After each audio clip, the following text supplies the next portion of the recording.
Hello and welcome to Vaishnavi classes my dear students. आज हम आप लोगों के लिए जीके और जीएस के कुछ इंपॉर्टेंट क्वेश्चंस लाए हैं। तो चलिए सबसे पहले हम उसका डिस्कशन कर लेते हैं, उसके बाद हम आपको अपना इंट्रोडक्शन देते हैं, ठीक है। चलिए क्वेश्चंस की और पहला क्वेश्चन आपका देखेंगे। ये क्वेश्चन है आपका पॉलिटी से अनुच्छेद 51A नागरिकों के मौलिक कर्तव्यों से संबंधित है। किस संविधान के संशोधन में इसे लाया गया था, ठीक। आपका राइट आंसर हो जाएगा यहाँ पे ऑप्शन बी, 42वां संविधान संशोधन। अगर पूछता है आपसे कि 42वां संविधान संशोधन कब हुआ था, तो आप लिखेंगे 1976, ठीक। 42वां संविधान संशोधन हुआ 1976 और विषय था उसका फंडामेंटल ड्यूटीज़, ठीक। अब चलिए यहाँ पे आपका बच्चा 46वां, 71वां और 73वां। एक शॉर्ट नोट इस पे भी डालेंगे और लिखेंगे 46वां संविधान संशोधन कब हुआ था, 1982 में। 71वां हुआ आपका 1992 और 73वां भी हुआ आपका 1992 में ही, ठीक। 46वें संविधान संशोधन का विषय क्या रहा? 46वें संविधान संशोधन का विषय रहा कि राज्य में जो भी कमर्शियल या बिजनेस करते हैं आप, जिसमें कुछ भी एक्सपोर्ट या इंपोर्ट करते हैं या क्रय या विक्रय करते हैं, तो जो भी टैक्स होता है, सामान पे जो भी टैक्स लगाया जाता है, वो टैक्स आपको राज्य सरकार को देना होगा, ठीक। 71वां संविधान संशोधन इसका विषय था। अगर जिन लोगों ने संविधान को बहुत अच्छे से पढ़ा होगा वो जानते होंगे कि संविधान में भाग क्या हैं, अनुसूचियाँ कितनी हैं और अनुच्छेद कितने हैं, ठीक है। तो 71वें संविधान संशोधन में 8वीं अनुसूची के तहत 3 भाषा को जोड़ा गया था, मणिपुरी, कोंकणी और नेपाली भाषा। क्लियर है। 73वें संविधान संशोधन का विषय था आपका पंचायती राज्य व्यवस्था। क्या था? पंचायती राज्य व्यवस्था। जब आप बहुत डिटेल में पढ़ेंगे तो इसके अंतर्गत भी बहुत सारी चीज़ें आती हैं, तो वो जब आप फाउंडेशन करेंगे तब आपको धीरे धीरे पता चलेगा। क्लियर है आपको? चलिए अगला क्वेश्चन देखते हैं। अगला क्वेश्चन है आपका, कीनन स्टेडियम किस शहर में अवस्थित है? कटक, रायपुर, कोलकाता और जमशेदपुर। राइट आंसर हो जाएगा आपका जमशेदपुर। थोड़ा सा आप कीनन स्टेडियम के बारे में देख लेंगे कि कीनन स्टेडियम का पुराना नाम जो था, इसे टेम्पल गार्डन कहा जाता था। Temple garden. सन 1939 में कीनन स्टेडियम की स्थापना हुई। कब हुई? 1939 में। और टाटा का है, जमशेदपुर के अंदर है, तो आप जानते ही हैं इसका रख रखाव, मेंटेनेंस जो भी है वो सब टाटा के अंतर्गत ही आता है। और कीनन नाम इसका टाटा के कोई एक फॉर्मल जनरल मैनेजर थे आपके, जॉन लॉरेंस कीनन समथिंग, उन्हीं के नाम पे रखा गया था। हालांकि आपको उतना डिटेल्स में जानने की ज़रूरत नहीं है, ठीक है। चलिए नेक्स्ट क्वेश्चन देखिए।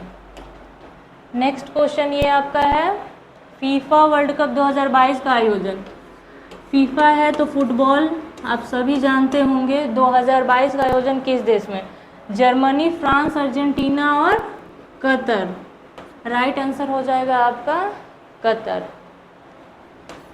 फीफा जो है वो हर 4 साल के अंतराल पे खेला जाता है, 4 साल के अंतराल पे। तो ये जो है 2022 में आपका 22वां हुआ था, तो 23वां जो है वो आपका 2026 में होगा।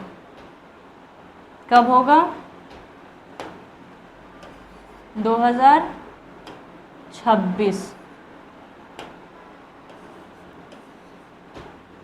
कौन से देश में खेला जाएगा? यूएसए, मैक्सिको, कनाडा, ठीक है। 3 देशों की संयुक्त मेजबानी में 2026 में यूएसए, मैक्सिको और कनाडा में खेला जाएगा। क्लियर है। चलिए अगला क्वेश्चन देखिए आप लोग।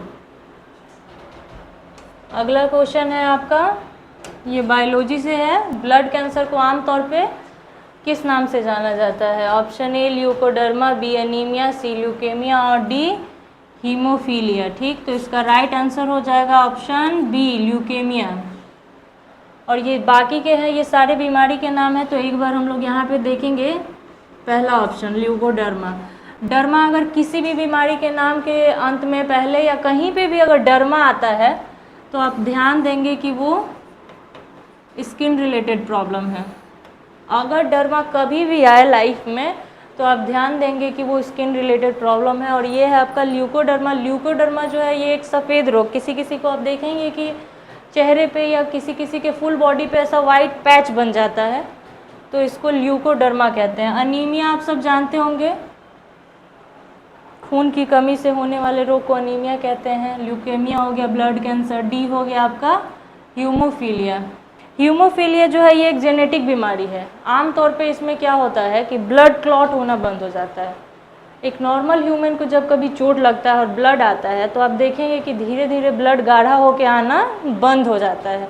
लेकिन जो हीमोफीलिया के पेशेंट होते हैं इनका ब्लड रुकना बंद नहीं होता है। ठीक, रुकना बंद अगर नहीं होता है ब्लड तो आमतौर पे ऐसे में आदमी के मरने की संभावना बहुत ज़्यादा बढ़ जाती है। और ये मेल्स में ज़्यादा पाए जाते हैं जिनके पास 2 क्रोमोसोम की संख्या होती है। ये बीमारी आमतौर पे उन्हीं में ज़्यादा होती है। तो क्लियर है कि मेल में ही 2 क्रोमोसोम होते हैं। चलिए अगला क्वेश्चन देख लीजिएगा आप लोग। कुचिपुड़ी किस प्रदेश का लोक नृत्य है? बहुत ही कॉमन सा क्वेश्चन है, हर एग्जाम में पूछता है, ध्यान देंगे आप लोग। तो कुचिपुड़ी है आपका आंध्र प्रदेश का।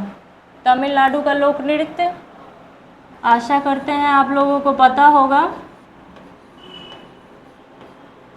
भरतनाट्यम। केरल का कथकली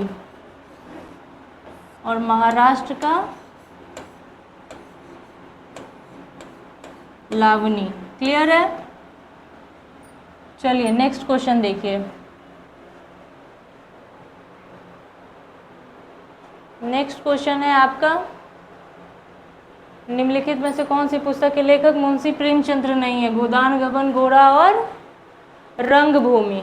तो इसका राइट आंसर हो जाएगा आपका ऑप्शन सी। ऑप्शन सी जो है गोरा। गोरा के लेखक हैं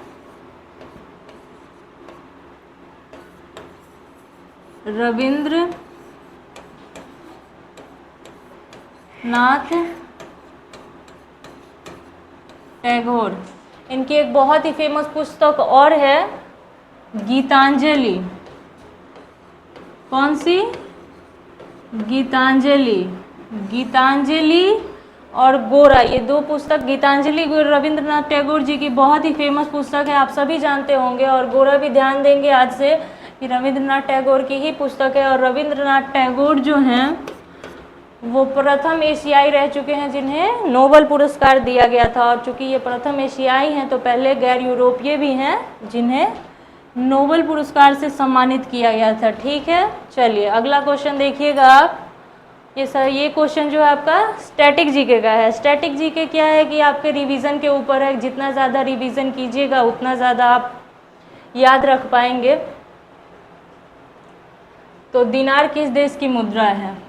तो आपका राइट आंसर हो जाएगा ऑप्शन सी, इराक की मुद्रा। चलिए अगर आपसे पूछता है चीन की मुद्रा, तो चीन की मुद्रा आपका हो जाएगा युआन। ईरान की मुद्रा हो जाएगी रियाल। और इंडोनेशिया की मुद्रा अगर पूछता है तो इंडोनेशिया की मुद्रा हो जाएगी रुपया। क्लियर है? चलिए अगला क्वेश्चन देख लीजिएगा। अगला क्वेश्चन है आपका, निम्नलिखित में से कौन सा युग्म सही नहीं है? तो ये है आपका कंट्री और ये है आपका कैपिटल। मिस्र है Cairo, Kenya Nairobi, Sudan Khartoum, दक्षिण अफ्रीका जोहान्सबर्ग। और आपसे पूछ रहा है कौन सा सही नहीं है, तो आपका राइट आंसर होगा ऑप्शन डी। दक्षिण अफ्रीका की राजधानी आपका हो जाएगा केप टाउन। और जोहान्सबर्ग जो है वो दक्षिण अफ्रीका की सबसे बड़ी सिटी है। क्लियर है? चलिए अगला क्वेश्चन देख लीजिएगा। अगला क्वेश्चन है आपका, द गाइड उपन्यास के लेखक कौन है? इसका राइट आंसर हो जाएगा आर के नारायण। आर के नारायण की ही बहुत फेमस नोवेल एक रही है मालगुडी डेज।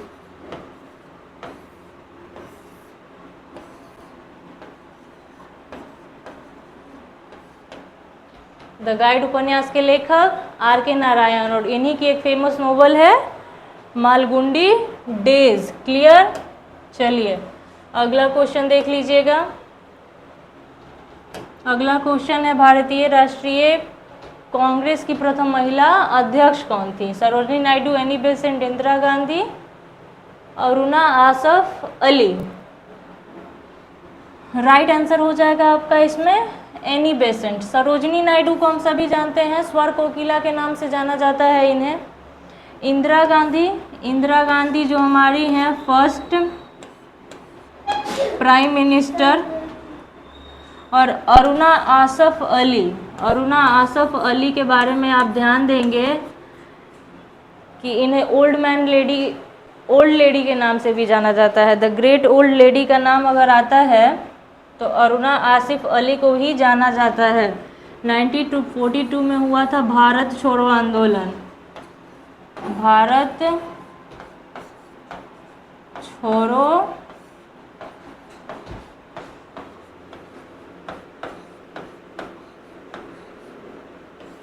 पहली महिला नेता थी 1942 में भारत छोड़ो आंदोलन की, जिनको मरने के बाद 1997 में भारत रत्न से सम्मानित किया गया था। कब किया गया था? 1997 में। और इंदिरा गांधी को कब दिया गया था भारत रत्न?